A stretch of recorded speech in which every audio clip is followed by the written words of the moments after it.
Next question. Hey, David, will coronavirus finally be the catalyst we need for people to do mass call outs of work, large scale strikes, coordinated mortgage and rent defaults, and all of those other protest and activism techniques that you've been talking about?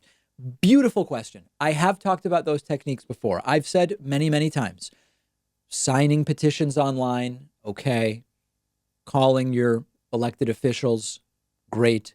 But that in order to really change the system from the point of view of an activist, you may have to be willing to participate in some other types of protest. And this includes, as the question asks, large scale strikes, mass call outs, strategic defaults, etc. The question of whether coronavirus will cause that to happen really comes down to one element, and that's how long does this all last? And the reason I say that is that for a lot of people, the $1,200 stimulus is not going to be enough.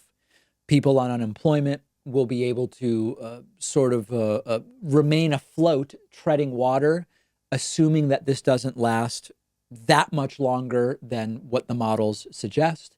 And most people, and this is a feature of the system, not a bug from the purposes of the corporatocracy, as soon as things start to open back up, people are going to have to go back to work. Okay. This is how the system is designed. So I often say to you, one of the impediments to mass rallies to change the system is that the system makes it so that people have to keep going to work. People would potentially lose health insurance if they bail on their job.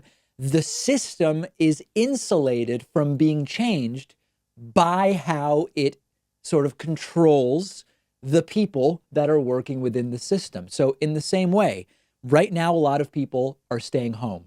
And people understand, particularly on the left, that you've got to stay home to stop the spread of the virus. So right now, you're not going to see those mass rallies because people are doing the right thing.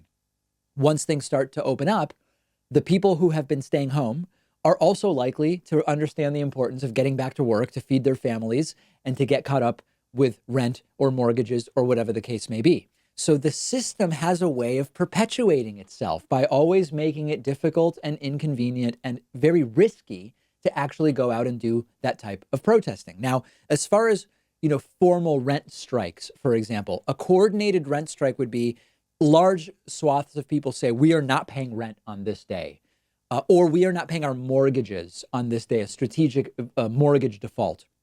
There's no doubt that if it comes down to you pay your rent or you buy food or you buy medication, I would expect that rent comes after food and medication.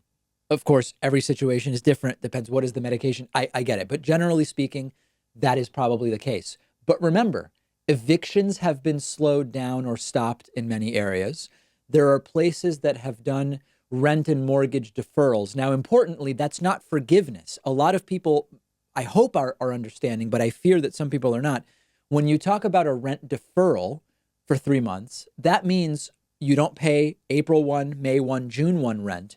But on July 1, you owe all 4 months. Now, maybe it'll be phased in. Maybe you've got to make up half of each of the deferred months per month through the end of the year or something like that.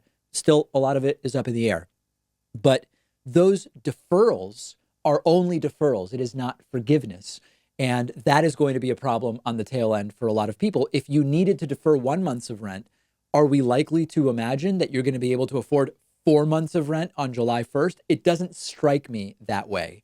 But again, when it comes to the system, I don't know that you will see as many rent and strategic mortgage defaults because evictions and foreclosures have been slowed down or stopped in many parts of the country. And again, it's the system perpetuating itself, the system protecting itself. This gets me back to the beginning. Ultimately, this will depend on how long this goes. It's early, but there are starting to be some improving numbers in many US states and in many countries around the world.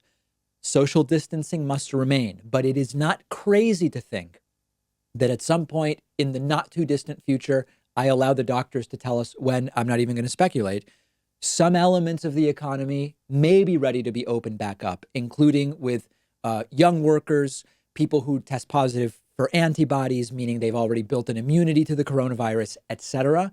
And that one factor, how long this goes and how successfully we stop the spread, is going to be primarily the determining factor as to how motivated people are to look at large-scale strikes, mass call-outs, et cetera. My prediction is anybody who can get back to work whenever it is, mostly people are going to be glad to do that.